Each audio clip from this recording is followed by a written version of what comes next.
Good morning, viewers. So today we have Dr. Siddharth Verma with us, and he is one of the leading pain consultant of India. Siddharth, before we have this deep chat about pain and so many things that we have to learn from you, I want you to introduce yourself. Thank you so much, ma'am, for the kind opportunity. I am Dr. Siddharth Verma. I am a spine and pain physician, and I treat patients who are suffering from chronic pain. So these patients can be having any orthopedic, neurological, cancer pain conditions, or any pain which has not been successfully treated and time has passed. So either it has been out of proportion or so the arbitrary time is like 12 weeks. हमको वो सब तो बहुत कुछ जानना था, लेकिन पहले हम जानना चाहते हैं कि आपका एजुकेशन कहाँ से हुआ है. So I have done my MBBS MD in anesthesiology. Okay. And then I did my super specialization from Banaras Hindu University, which is in Varanasi. जी. And then I have got a number of qualifications from other countries, like I have got FIP from Spain, then EDPM and So lot of fellowships, lot of especially in fellowships. pain, Yes. interventional pain management. Yes, so those are not available in India, so I had to go and then get those trainings. So nice of you. तो Siddharth, pen तो ना बहुत ऐसे हम लोग को समझ में आता है कि it is a basically a symptom, और बहुत कारणों से दर्द हो सकता है किसी को. तो आप कैसे डिसाइड करते हैं अपने पेशेंट्स को कि अब इनको मतलब अंडरलाइंग कॉज पता करें कि इनका पेन मैनेजमेंट करें? So pain as such has to be treated at the primary level by any consultant. So कोई डॉक्टर ही नहीं, मरीज को खुद को भी दर्द होता है तो एक पैरास्टामोल की गोली खाता है, ठीक हो जाता है. Correct. So I don't treat such kind of pains. Okay.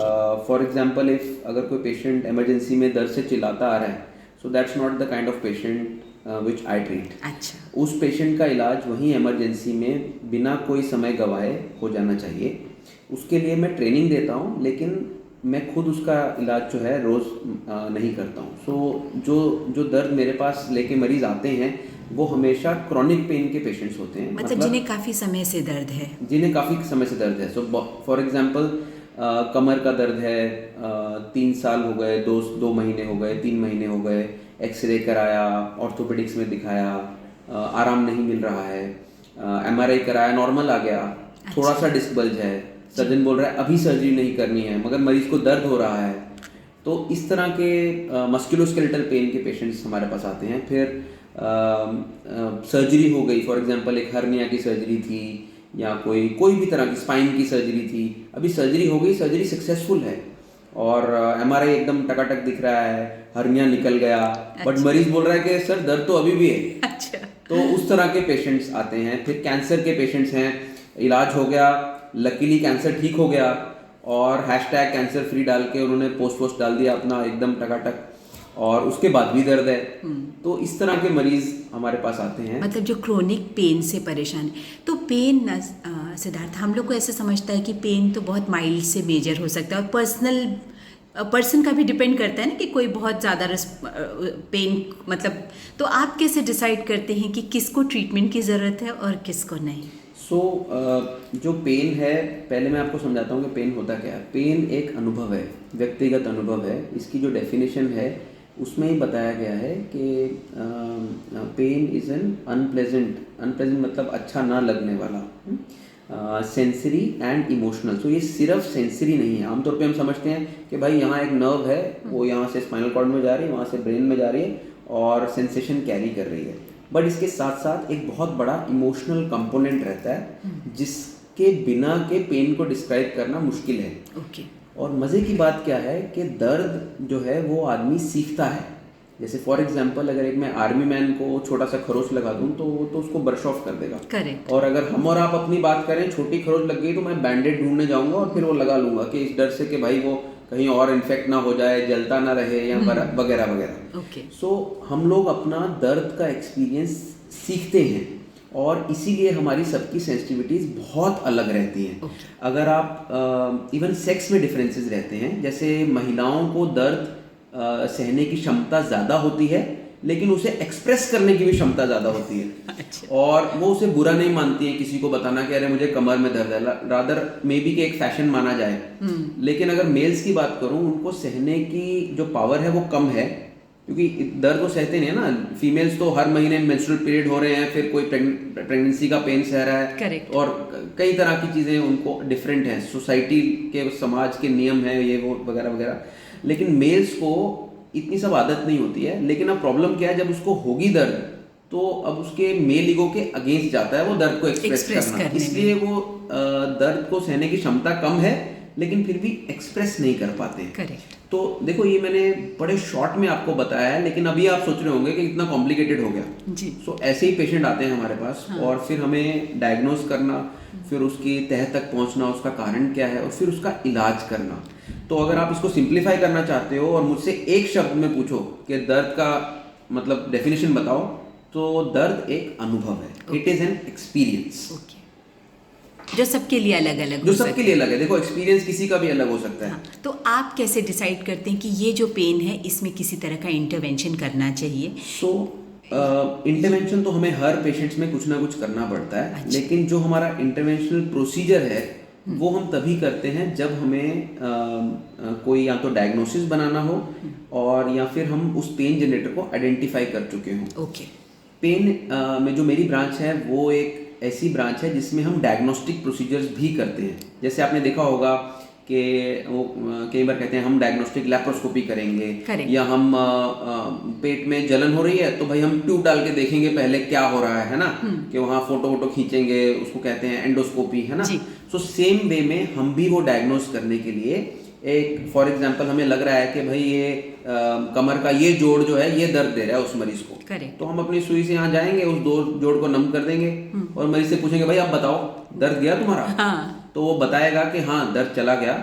और उसके बाद फिर हम नोट कर लेंगे हाँ भाई ये वाला जोड़ है, उसके हमने नंबर दे रखे हैं L1 2 2 3 4 5 वगैरह वगैरह। Correct. तो कमर में समझो 30 हड्डी है, उसके हर एक का हमने नंबर दे रखा है। नंबर से हम पहचान लेंगे भाई ये है तुम्हारे दर्द का कारण।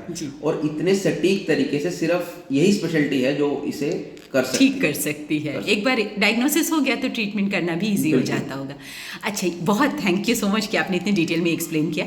मुझे ये जानना था कि अधिकतर जो पेन, जो क्रोनिक पेन होता है, या तो वो कमर दर्द का होता है या फिर बहुत सारे लोग नी और शोल्डर पेन की तकलीफ से आते हैं, तो इसका सबसे ज़्यादा कॉमन कारण क्या होता है पेशेंट्स को? ये किस वजह से ये पेन होता है? सो मस्कुलोस्केलेटल पेन जो पहले के समझो 40 45 50 की उम्र में होता था, अभी 25 35 की उम्र में हो रहा है। इसका सबसे बड़ा कारण है सेडेंट्री लाइफस्टाइल। मस्कुलोस्केलेटल जो प्रॉब्लम्स है ज़्यादातर इसलिए आ रहे हैं क्योंकि हमारा जो जीवन शैली है वो बहुत ही ज़्यादा आराम पसंद हो गई है। अभी हर चीज़ अवेलेबल है बटन पे। सो कुछ भी चाहिए हो तो हमें मूव नहीं करना पड़ता है, खाना बनाना की ज़रूरत नहीं है। अभी हम बम्बई में रहते हैं, मज़े से जोमेटो पे ऑर्डर करते हैं। उठने के लिए बिजली का बटन बंद करने के लिए हमें सिर्फ आवाज़ एलेक्सा शट ऑफ ऐसा करके हम बोलते हैं। सो फिज़िकल एक्टिविटी बहुत कम हो गई है। सेकंड, जो हम चीज़ें खा रहे हैं उसमें जो प्रोसेस्ड फूड्स हैं वो बहुत ज़्यादा हो गए हैं। इससे दो चीज़ें होती हैं, वज़न तो बढ़ता ही है, खैर वो आप जानते हैं, लेकिन इसके अलावा शरीर में इन्फ्लेमेशन बढ़ती है। अच्छा। और पेन और इन्फ्लेमेशन का बहुत गहरा ताल्लुक है। क्योंकि जो हमारी नसें हैं वो केमिकल मीडिएटर्स को भी सेंसिटिव होती हैं। और अगर आपके शरीर में इन्फ्लेमेशन ज़्यादा है तो आप ज़्यादा प्रोन हैं, समझिए कि किसी दर्द को महसूस करने की, मतलब एग्रीवेट हो जाएगा सिम्पटम। तो आप समझिए कि पहाड़ी है, आप कोने पे खड़े हैं, जैसे ही ज़रा सा धक्का लगा, हवा भी आई तो आप दर्द में गिर जाएंगे। आप समझ लीजिए मेरी बात। जी जी। अच्छा, thank you doctor Siddharth. We wanted to know कि आप जो प्रोसीजर करते हैं, जैसे आपने बताया कि अगर कोई तकलीफ है और आप पेन ब्लॉक करके वहाँ पे, तो ये कितना समय लास्ट करता है ये प्रोसीजर, या इसके साथ हमको कुछ सप्लीमेंटेशंस भी या कुछ और अपने चेंजेस भी लाइफस्टाइल में करने पड़ेंगे? तो इसमें मैं आपको कंडीशन वाइज बताता हूँ। जैसे मैं तो हेडेक भी देखता हूँ, मैं शोल्डर पेन भी देखता हूँ, मैं कमर दर्द भी देखता हूँ, कैंसर पेन भी देखता हूँ। तो मैं कॉमन एग्जांपल्स लेता हूँ। पहले फॉर एग्जांपल बैक पेन। अब मैंने आपको बताया कि समझो कि इस जोड़ में दर्द है, हमने एक सुई से यहाँ दवा दी और आइडेंटिफाई कर लिया कि भाई ये जोड़ है हमारा जो रिस्पॉन्सिबल है। करेक्ट। ट्रेडिशनल सर्जरी में इसका इलाज जो है वो ये है कि 2 कील ऊपर डाले जाएंगे, 2 कील नीचे, और फिक्स कर देंगे उसको, ताकि ये जॉइंट इमोबाइल हो जाए। ओके। लेकिन पेन मैनेजमेंट में इसका इलाज क्या है कि जो इस जोड़ की जो नर्व सप्लाई है उसको हम परमानेंटली टारगेट कर सकते हैं और उसको अब्लेट कर सकते हैं, वो भी एक सुई के माध्यम से। अच्छा। तो मरीज आएगा, लेटेगा, एब्लेट करना मतलब जला देना, उसको एक तरह से जला देना, नम कर देना। नम कर देना। अब मरीज सोचता है अरे जो आग लग जाएगी वहाँ पे, कुछ आग नहीं लगेगी, वो इतनी फाइन होती है कि आपको पता भी नहीं चलेगा, लोकल में होता है, कोई खास दर्द नहीं होती उसमें। Okay. और सबसे बढ़िया बात है कि आपको छूने वूने का सब पता चलता रहता है। वो अच्छा। सिर्फ इस जोड़ को जो कि अब दर्ददायक बन गया है वो हम नम करते हैं। अब परमानेंसी की बात, इसके बाद दो तरह के मरीज होंगे। एक तरह के वो मरीज होंगे जो लौट जाएंगे अपने पहले के कामकाज पे, मतलब फिर से सेडेंटरी हो गए, लेटे रहे हैं, ऑर्डर कर रहे हैं, एलेक्सा को फ़ोन लगा रहे हैं, मतलब एलेक्सा चिल्ला रहे हैं, जोमेटो को फ़ोन लगा रहे हैं जी। और जिनकी के एक्टिविटी जीवन शैली बदली नहीं, उन मरीजों में ज़्यादा चांस है इस दर्द के वापस आने के। ओके। और ये हम उन्हें पहले ही बता देते हैं कि कोई भी इस तरह का मस्कुलोस्केलेटल प्रोसीजर कोई परमानेंट नहीं होता, ठीक है। अच्छा, लेकिन इसमें से दूसरे मरीज जो आजकल ज़्यादातर हम उनको एजुकेट कर पाते हैं और 8-9 साल पहले जिनका ये प्रोसीजर हुआ है वो भी आज ठीक है मरीज। अच्छा। मुझे 9 साल हो गए प्रैक्टिस करते। और वो मरीज कैसे होते हैं अब मैं वो बता सकता हूँ। वो ऐसे मरीज हैं जो प्रोसीजर के बाद चैन से नहीं बैठेंगे, वो जाएंगे, एक्सरसाइज करेंगे जो हमने उन्हें सिखाई है, इसके पीछे मोटी मोटी मसल्स होती हैं। आपने बॉडी बिल्डर्स को पीछे से देखा होगा, जब वो फ्लेक्स करते हैं तो वो बड़ी बड़ी मसल्स इस जॉइंट को प्रोटेक्ट कर सकती हैं, इसको स्टेबलाइज कर सकती हैं, इसका लोड इक्वली डिस्ट्रीब्यूट कर सकती हैं ताकि अपना फंक्शन करता रहे और इतनी देर में जो नर्व हमने अबलेट की है वो रीजनरेट हो जाती है। अच्छा। तो वो अपना नॉर्मल फंक्शन भी करना शुरू हो जाती है। तो एक तरह से आपने पेशेंट को बिल्कुल दुरुस्त कर दिया। और अभी लेटेस्ट टेक्निक में हम लोग क्या कर रहे हैं कि इसमें हम वही प्लाज्मा डाल देते हैं जो बाल उगाने में काम आता है। तो हाँ, तो उससे रीजनरेशन भी करा देते हैं इसके अंदर के कार्टिलेज की, इसके अंदर के जो साइनोवियल मेम्ब्रेन है उसके अंदर घुस के हम वो डाल देते हैं, जिससे साइनोवियल जॉइंट। तो उससे मरीज को क्या है, एक तरह से समझो कि हमने नया कर दिया उनका। अच्छा। आप पंक्चर टायर लेकर आए हमारे पास, हमने उसको पंक्चर भी लगा दिया और अलाइनमेंट बैलेंसिंग भी कर दिया। अभी गाड़ी आप कैसे चलाएंगे उस पर डिपेंड है कि आप दोबारा हमारे पास आएंगे कि नहीं आएंगे। मतलब आपका जो ब्रांच है वो बहुत बहुत ज़्यादा एडवांस हो चुका है ना सर। ऐसे कितने पेन कंसल्टेंट्स इंडिया में होंगे जो आपकी तरह ट्रेंड हैं और जो इस तरह का मैनेजमेंट कर पाएंगे हमारे, क्योंकि ये हमारा वीडियो तो दूर दराज भी लोग देख रहे होंगे, तो कैसे वो लोग उसके लिए जब हमने अपना ट्रेनिंग किया था तो उस समय लगभग 17 या 18 लोग थे जो इसमें ट्रेन थे। अच्छा। जो 1 साल की फेलोशिप जिन्होंने की थी, जो हमारे सीनियर लोग हैं उन्होंने धीरे धीरे करके बिट्स एंड बाइट्स में सीखकर धीरे धीरे अपनी प्रैक्टिस को डेवलप किया और इस काबिल हमें बनाया कि हमें वो सब पकाया सीखने को एक जगह मिल गया जी। तो आज की डेट में अच्छी बात क्या है कि बहुत सारे संस्थानों में पूरे एक साल के फेलोशिप कोर्सेज चलते हैं। तो काफ़ी डॉक्टर्स अब काफ़ी वो डॉक्टर्स हैं और उनकी जो संख्या है, मैं Indian society of pain clinics का जॉइंट सेक्रेटरी हूँ। उनकी जो संख्या है वो लगभग 70 के आसपास है आज की डेट में। अच्छा। और एम्स ऋषिकेश में एक डीएम कोर्स आ चुका है जो 3 साल का कोर्स है। मतलब अभी एकदम एस्टैब्लिश ब्रांच बन गया है पेन मैनेजमेंट जी। मतलब पहले तो क्या था कि एनेस्थीसिया के साथ एक सप्लीमेंट्री जैसा था, अब वैसा नहीं है, it is full fleshed branch है अब। बिल्कुल। जैसा आपने ये हमको स्पाइन के बारे में समझाया, थोड़ा सा हमको नी जॉइंट के पेन के, क्योंकि बहुत कॉमन है औरतों में नी जॉइंट का पेन, तो उसके बारे में भी थोड़ा बताते कि किन कारणों से नी जॉइंट पेन होता है और उससे आप कैसे डील करते हैं। बिल्कुल ठीक। नी जॉइंट का जो पेन है, ये नी का जॉइंट एक बिल्कुल सिंपल जॉइंट है, इसमें कोई ज़्यादा वो नहीं है। एक हड्डी ऊपर से आ रही है, एक हड्डी नीचे से आ रही है, एक साइड पे है। और आप देख सकते हैं कि इसे ये फीमर है, टिबिया है, फिब्ula, इसके नाम हैं हड्डियों के। हाँ? और सबसे इसमें अच्छी जो चीज़ आपको समझनी है वो ये है कि इसमें जो मसल्स हैं जो इसके ऊपर से जा रही हैं या फिर जो पीछे की तरफ हैं, वो इसकी सेहत को बनाए रखती हैं। ठीक है। तो उम्र से क्या होता है, क्योंकि जोड़ है, सारा दिन यूं यूं यूं यूं आप करते रहते हैं और हम इंडियंस बैठते हैं इंडियन टॉयलेट में, तो आप समझिए ये पोजीशन होती है उस टाइम। तो आप देख सकते हैं कि ऑल्दो ये मॉडल 100% एक्यूरेट नहीं है, लेकिन फिर भी आपको एक अंदाज़ा मिल रहा है कि किस तरह की मूवमेंट इस जॉइंट में होती है। करेक्ट। और नेचुरल सी बात है, अब अगर ये मूवमेंट कर कौन रहा है, ये मूवमेंट आप ही कर रहे हैं, आप ही का दिमाग कर रहा है। वो बस सिग्नल दे रहा है मांसपेशी को कि भाई जब इधर मोड़ना है तो पीछे वाली को टाइट कर लेगा, जब ऐसे करना है तो ये वाली को टाइट कर लेगा। तो अब आप समझ गए ऑटोमेटिकली कि ये मसल जितनी मजबूत होंगी उतना ही आपका जोड़ भी मजबूत होगा। आमतौर पे हम क्या करते हैं, इससे काम लेते रहते हैं, लेकिन इसकी मसल्स की मजबूती के लिए कुछ करते नहीं हैं। तो जो सबसे आम कारण है वो, इसीलिए सबसे पहले आप डॉक्टर के पास जाते हैं तो आपको बोल देते हैं कि भाई अपनी मसल्स जो हैं वो स्ट्रॉन्ग करो, कोई एक्सरसाइज बता देते हैं, कोई कुछ कर देते हैं, बिकॉज वो सबसे कॉमन कारण है। लेकिन हमारे पास मरीज बहुत देर से पहुंचता है, क्योंकि देखिए मैं सुपर स्पेशलिस्ट हूँ और मेरी फ़ी ज़्यादा है, मैं कम जगहों पर हूँ और आम मरीज़ की पहुंच से बाहर हूँ। जैसे अगर मैं बात करूँ एक आम आदमी की, तो 30-40 हज़ार रुपये शायद जिसकी तनख्वाह हो या उससे भी कम हो, तो और उसे बोला जाए कि अब 2,500 रुपये की 2,000 रुपये की फ़ीस आप लेके आओ और फिर बार बार दिखाओ और वो करो और फिर आप रुको, लाइन में लगो, सबके लिए पॉसिबल नहीं हो पाता है। इसलिए जो आम डॉक्टर के पास जब वो जाते हैं तो उन्हें वो पेन किलर दे देते हैं और पेन किलर मरीज खाता है 4-5 दिन, उसके बाद उसे लगता है कि उसका दर्द चला गया, क्योंकि दवा बंद हो जाती है, दर्द है नहीं, तो उसे लगता है मैं ठीक हो गया। लेकिन असल में होता क्या है, उसका घुटना घिसना बंद नहीं हुआ है, वो सिर्फ वो फेज उसने पार किया है। इस कंडीशन को, उम्र से घुटने की घिसने की सबसे कॉमन कंडीशन को ऑस्टियोआर्थराइटिस कहते हैं। अच्छा। और इसका दर्द बाय डेफिनेशन, आप दवाएं खाएं या नहीं खाएं, वो आता जाता रहता है। ओके। अगर आप दवाई खा रहे हैं तो तुरंत चला जाएगा और कुछ दिन आप रुकेंगे, उसके बाद शायद ठीक हो जाए। अगर आप दवा नहीं खा रहे हैं तो भी वो कुछ दिन में जाने वाला है। इसलिए आपको जो मरीज मिलते हैं, अरे मैं दवा नहीं खाता, जाओ मैं पेन किलर नहीं खाता, है ना, या वो जावेद अख्तर की ऐड देखी होगी, मैं थकता नहीं हूँ, है ना, या वो चलता है और वो डॉक्टर ऑर्थो का तेल की वो सलाह देता है ना। तो वैसा जो कुछ भी आप कर रहे हैं तामझाम, वो सिर्फ समय निकाल रहे हैं, टाइम पास, या मैं एक आम भाषा में बोलता हूँ कि पका रहे हैं आप बीमारी को अपनी। अच्छा। कि आपकी बीमारी जो है वो ऑस्टियोआर्थराइटिस, उम्र हो गई है, घुटना घिस रहा है और आप सिर्फ टाइम पास कर रहे हैं, तेल लगा रहे हैं, वो रूट कॉज को आप एड्रेस नहीं कर रहे हैं। वो कॉज क्या है? 2 कॉज हैं। नंबर 1 आपकी मसल वीक है, नंबर 2 जो डैमेज यहाँ ऑलरेडी हो चुका है अंदर, आपका कार्टिलेज घिस गया या आपका यहाँ पर फ्लूइड भर गया, या जो डैमेज ऑलरेडी हो चुका है उसके लिए आप कुछ नहीं कर रहे हैं।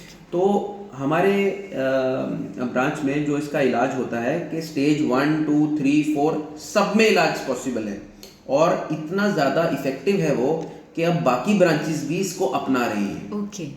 तो स्टेज 1 में पहले आमतौर पे क्या करते थे, घुटनों का तेल आम भाषा में बोलते हैं, वो मिलता था, इंसान ने बना लिया, उसे इंजेक्शन में भर के मिलता था, वो लगाते रहते थे।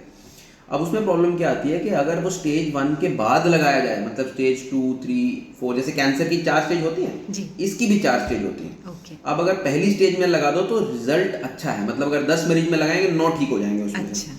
लेकिन उसकी कुछ एक लाइफ है, 1 साल की लाइफ है।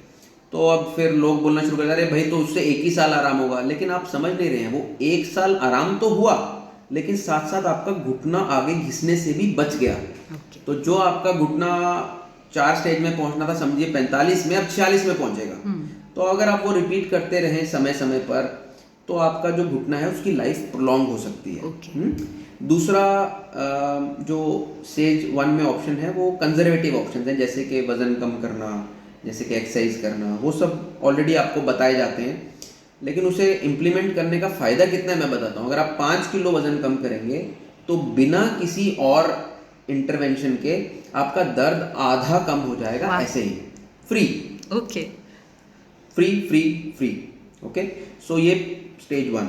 स्टेज 2 में जैसे ही हम जाते हैं तो वो जो घुटनों का तेल है वो इफेक्टिव नहीं रहता, क्योंकि अब वो स्टेज 2 कैसी है कि जिसमें हमको श्योर हो चुका है कि वो घिस रहा है और हमको चेंजेस दिख रहे हैं, ऑस्टियोफाइट्स दिखने लगे हैं। ऑस्टियोफाइट्स मतलब हड्डी के छोटे टुकड़े जैसे हमको एक्सरे में दिख रहे हैं, वहाँ टुकड़े नहीं है, वो कैल्सिफिकेशन है, लेकिन वो हमको दिखना शुरू हो गई है और जॉइंट डैमेज के अर्ली साइंस आ गए हैं। अच्छा। जिनको ऐसा हो जाए उस केस में सिर्फ हाइलुरोनिक एसिड या फिर जो घुटनों का तेल मैंने बताया वो काम अकेले नहीं करेगा। उस स्टेज में हमें नेक्स्ट स्टेप लेना होगा। तो हमें या तो बीमैक यानी कि बोन मैरो एस्पिरेट कॉन्सेंट्रेट, जिसे आम भाषा में स्टेम सेल कहते हैं। अच्छा। और दूसरा PRP, वही जो मैंने आपको बालों के लिए बताया था, रीजनरेशन के लिए आपको उसमें काम करना होगा। Okay. अगर आप उससे कुछ भी कम कर रहे हैं तो आप रिस्क ले रहे हैं अपने घुटने के साथ। अच्छा। और आपका घुटना एक एक स्टेप करके डिजेनरेट होता जा रहा है। अच्छा। तो अगर किसी को देखना हो तो आप, जिसके पास 3-4 एक्सरे अगर किए हुए हैं एक 2-2 साल के गैप पे, तो वो आप उसकी स्टेजिंग कर लीजिए, आपको पता चल जाएगा कैसे कैसे घुटना घिसा आपका। अच्छा। ठीक है, अब बात करते हैं स्टेज 3 की और 4 की। अगर स्टेज 3 में मरीज आता है तो इससे पहले कोई ऑप्शन नहीं था। आप डॉक्टर के पास जाएंगे, वो बोलेंगे दवा खाओ एक्सरसाइज करो, दवा खाओ एक्सरसाइज करो, और घिसने का इंतजार करते रहेंगे। तो जैसे वो बीरबल की खिचड़ी वाला सुना होगा आपने कि पेड़ पे चढ़ा दिया खिचड़ी का डब्बा और नीचे आग लगा के बैठे हैं। तो वो ज़्यादातर मरीज यही कर रहे हैं आज की डेट में, और वो डॉक्टर से डरते हैं। उनको लगता है जैसे ही, क्योंकि ज़्यादातर डॉक्टर हड्डी वाले हैं, जब आप हड्डी वाले डॉक्टर के पास जाएंगे वो बोलेगा रिप्लेसमेंट कर लो, तो उनको डर लगता है हमें नहीं बदलवाना घुटना। जबकि मैं आपको बता देता हूँ कि knee replacement is one of the most successful surgeries that Mankind has known. आपको फेलियर मिलते होंगे, लेकिन मुझे भी मिलते हैं, मेरा तो ओपीडी भरा रहता है फेलियर से, क्योंकि मेरे पास सिर्फ फेलियर ही आते हैं। करेक्ट। इसका सक्सेस हो गया वो क्यों आएगा? लेकिन फिर भी अगर देखा जाए तो वो एक सबसे कामयाब सर्जरीज में से एक है। लेकिन हम सर्जरी नहीं कराना चाहते, कोई भी नहीं कराना चाहता, इस डर से हम उसके पास जाते नहीं है, दूसरा ऑप्शन कोई है नहीं। अब इस चक्कर में होता क्या है कि घुटना तो घिसना रुक नहीं रहा, तो आप उस स्टेज में पहुंच जाते हैं जो स्टेज 4 है। तो स्टेज 3 को रोकने के लिए हमारे पास एक बहुत ही इफेक्टिव वे है, उसे कहते हैं cooled radio frequency ablation of the genicular nerve. इसमें हम क्या करते हैं कि घुटने की 4 नसें होती हैं जो मेन दर्द यहाँ से महसूस करती हैं, उसमें से 3 को एक यहाँ और एक यहाँ इस तरफ बाहर की तरफ हम लोग अब्लेट कर देते हैं, जिससे कि घुटने का दर्द बंद हो जाता है और जो मरीज का बाकी छूने वूने में या प्रोप्रियोसेप्शन वो सब प्रिजर्व रहता है। और चारकोट जॉइंट नहीं होता है क्योंकि प्रोप्रियोसेप्शन आपने प्रिजर्व किया है। और ये तकनीक बहुत कारगर है। इसमें अब लेवल 1 एविडेंस है more than 2 years of relief का। लेवल 1 एविडेंस, लेवल 1 का मतलब मल्टीपल स्टडीज ने ये बताया है अलग अलग जगह पर कि ये तकनीक कारगर है। अगर आप ऐसा कर पाते हैं, उसका सबसे बड़ा फायदा क्या है? दर्द चला गया वो तो आपको लग रहा है, बट एज ए डॉक्टर मेरे को क्या सबसे बड़ा फायदा है कि जो मरीज दर्द की वजह से एक्सरसाइज नहीं कर पाते थे, अब दर्द चला गया, अब वो कर पाएंगे। क्योंकि पहले क्या होता था कि डॉक्टर बोल रहा है भाई साहब आप जाइए और अब आप एक्सरसाइज कीजिए, तो मरीज बोल रहा है बिल्कुल सर। अब वो पहुंच गया अगले दिन, टकाटक उसने फीस भर दी, फिजियोथेरेपिस्ट के पास पहुंच गए, है ना। अब वो बोल रहा है माता जी सीधा करो घुटना, माता जी बोल रहे मुझे दर्द हो रही है, थोड़ा जोर लगाओ, थोड़ा और लगाओ, अरे दर्द हुए जा रही है, तो अब हम अल्ट्रासाउंड देंगे, अब हम वो करेंगे। तो डिफरेंट टेक्निक से हम दर्द थोड़ी देर के लिए ठीक करेंगे। बट आप देखिए जो हमारा ब्रेन है, आप खुद सोचिए, आप बाइसेप्स बना रहे हैं और यूं करते ही आपको दर्द हो रहा है, तो क्या खाक आपकी बाइसेप बनेगी? वो बिल्कुल नहीं बनेगी। सेम चीज़ अब आप यहाँ अप्लाई कीजिए। जब तक आपका दर्द हम ले नहीं लेंगे तब तक आप एक्सरसाइज कर ही नहीं पाएंगे। पेन किलर आप खाएंगे नहीं, दर्द आपका जाएगा नहीं, तो बताइए फिर कैसे घुटना बचेगा? इसलिए ऐसे सब मरीज जो कि ये सब कर रहे हैं वो कुछ नहीं कर रहे, अपने घुटने को बस दर्द को पका रहे हैं और तैयार कर रहे हैं स्टेज 4 के लिए। स्टेज 4 में first choice as a pain physician भी मैं रिकमेंड करता हूँ कि आपको घुटना रिप्लेस करने के बारे में जरूर सोचना चाहिए। हम लकी हैं, हिंदुस्तान में बढ़िया से बढ़िया रिप्लेसमेंट के सर्जन्स मौजूद हैं, आप उनसे मिलिए, प्लस माइनस उनसे समझिए। आप अगर आपको समझ में आता है ज़रूर कराइए। जो मरीज नहीं कराना चाहते हैं या फिर रिप्लेस होने के बाद जिन्हें दर्द होता है वो फिर हमारे पास आते हैं। ठीक है, तो ऐसे मरीजों में अच्छी बात यह है कि स्टेज 4 में भी वही रेडियो फ्रिक्वेंसी अब्लेशन मैं कर सकता हूँ, नी रिप्लेसमेंट के बाद भी वही मैं कर सकता हूँ, और उससे भी मरीज को आराम जो है वो होता है। उसका कारण क्या है मैं आपको समझा देता हूँ। नी रिप्लेसमेंट में बहुत से इसकी तकनीकें हैं, लेकिन मोटे तौर पे मैं आपको बताता हूँ। ज़्यादा जानकारी आपको नी रिप्लेसमेंट सर्जन के कुछ वीडियोस जो हमारे यहाँ आएंगे, आई एम श्योर मैम आप डालेंगे, उनसे मिलेगी। बट बेसिकली जो सरफेसेस हैं उनको क्लीन करके उसके आगे इम्प्लांट लगाया जाता है और दोनों सरफेसेस को अप्रॉक्सीमेट किया जाता है। जिन लोगों का घुटना टेढ़ा हो चुका है उनके पास और कोई चारा नहीं है। टेढ़े घुटने की दर्द जो है, खासकर अगर वो 15 डिग्री से ज़्यादा है, तो इस बात का बहुत कम चांस है कि उन्हें मेरे किसी प्रोसीजर से आराम होगा, ऑलमोस्ट ना के बराबर। तो ऐसे मरीज ऐसा गलत उम्मीद ना रखें कि कुछ भी हम कर लेंगे और बाद में डॉक्टर सिद्धार्थ के पास चले जाएंगे और वो अपनी छड़ी घुमाएंगे और कोई नस वस बंद करके हमको ठीक करके दौड़ता हुआ घर भेज देंगे। तो ऐसी गलत उम्मीदें आप ना रखें। समय रहते आप हमारे पास आएँ। रिप्लेसमेंट के बाद भी अगर आपको दर्द है तो आप मायूस ना हो, फिर भी आपके लिए ऑप्शन है आप फिर से आइए हमारे पास, हम आपकी वो नसें, क्योंकि अभी भी दर्द वहीं से महसूस हो रहा है, सही बात। उसके कई कारण फिर भी हो जाते हैं, है ना। तो ऐसा अगर 100 रिप्लेस हो रहे हैं तो उसमें भी कुछ परसेंट फेलियर रेट रहता है जी। तो उसमें उसका नाम लेके अपनी तकनीक को बदनाम नहीं कर सकते, है ना। Correct. सो एक बहुत ही अच्छी तकनीक के भी फेलियर रेट्स, अभी सचिन हर दिन छक्के नहीं मारते हैं, है ना। विराट कोहली हर दिन सेंचुरी नहीं मारते, तो वैसे ही हर नी रिप्लेसमेंट भी 100% पेन फ्री हो जाए जरूरी नहीं है। तो ऐसे मरीज हमारे पास आते हैं तो हम अपने सर्जन दोस्तों की मदद करते हैं ऐसे मरीजों को ठीक करने में और लंबे समय तक पेन फ्री रहने में, एक्टिव रहने में, ताकि वह अपनी ज़िंदगी पूरी तरह से जी सके। Thank you so much Siddharth, but before we conclude this session, हमें ये जानना था कि जो आपने अभी ये टेक्निक बताया, इसका अंदाज से अप्रॉक्सीमेटली खर्च कितना आता होगा? एक एवरेज में मैं आपको बहुत हर वर्ग के लिए बता देता हूँ। सो देखिए, ऐसा है, ये तकनीक इंश्योरेंस में कवर्ड है। अच्छा। और स्टेट रन आयुष्मान स्कीम में भी ये जल्दी ही कवर हो जाएगी। आज की डेट में आयुष्मान में ये कवर नहीं, बट जो बाकी इंश्योरेंसेज हैं प्राइवेट, उनमें सब में ये कवर्ड है। अच्छा। दूसरी चीज़ ये है कि एक हम बहुत सारे हॉस्पिटल्स से मैं एसोसिएट हूँ और उसमें से जो चैरिटी हॉस्पिटल्स हैं उसमें ये तकनीक बहुत ही कम कॉस्ट में उपलब्ध है। आप समझिए कि मतलब अफोर्डेबल है। अफोर्डेबल है, मतलब ऐसा कोई बहुत ये नहीं है। ऐसा नहीं है। जब मैंने, हाँ, इतना ज़रूर बता देता हूँ कि एक मज़े की बात आपको बताता हूँ, जब मैंने ये टेक्निक करना शुरू की थी तो ये नी रिप्लेसमेंट से महंगी थी। अच्छा। क्योंकि किसी चीज़ को ये एक एडवांस प्रोसीजर है। Right. और बिना काटे, बिना ऑपरेशन किए इसको रिलीफ पहुंचाना, एक्चुअली तो ये मैजिकल है, मिनिमल इन्वेजिव में ही आ जाता है। ठीक है। सो लेकिन फिर क्या था कि हमने कुछ एफर्ट्स किए, कुछ प्रयास किए इस दिशा में कि इसे ज़्यादा अफोर्डेबल बनाया जाए और हम उसमें सफल रहे। और आज समझिए कि क्योंकि इसके लिए कितने सारे आपको स्पेशल इक्विपमेंट्स लगते हैं ना। हाँ जी। तो इसके लिए ये कॉस्ट तो थोड़ा सा रहेगा। करेक्ट, लेकिन फिर भी आज ये बहुत अफोर्डेबल है। और हमारे कई ऐसे संस्था से आए हुए पेशेंट, संस्थाएं होती हैं जैसे एनजीओ से आए हुए भी पेशेंट्स हैं जिन्होंने अब जिनको कि पहले नी रिप्लेसमेंट करना पड़ता था और अब इस प्रोसीजर के ज़रिए वह पेन फ्री रह पा रहे हैं। वाह, थैंक यू सो मच। इतना इलॉबरेट, और मेरे ख्याल से अभी बहुत सारे हमारे दर्शकों को पता चलेगा कि पेन कंसल्टेंट एक्चुअली तो मैजिशियन ही होते हैं, क्योंकि उसके बाद अगर एक बार पेन कम हो गया तो आप एक्सरसाइज और लाइफस्टाइल डिजीज मतलब चेंजेस करके अपनी quality of life definitely better कर सकते हैं। Thank you so much doctor Siddharth, thanks a lot, it was such lovely talking to you. Thanks a lot, thank you.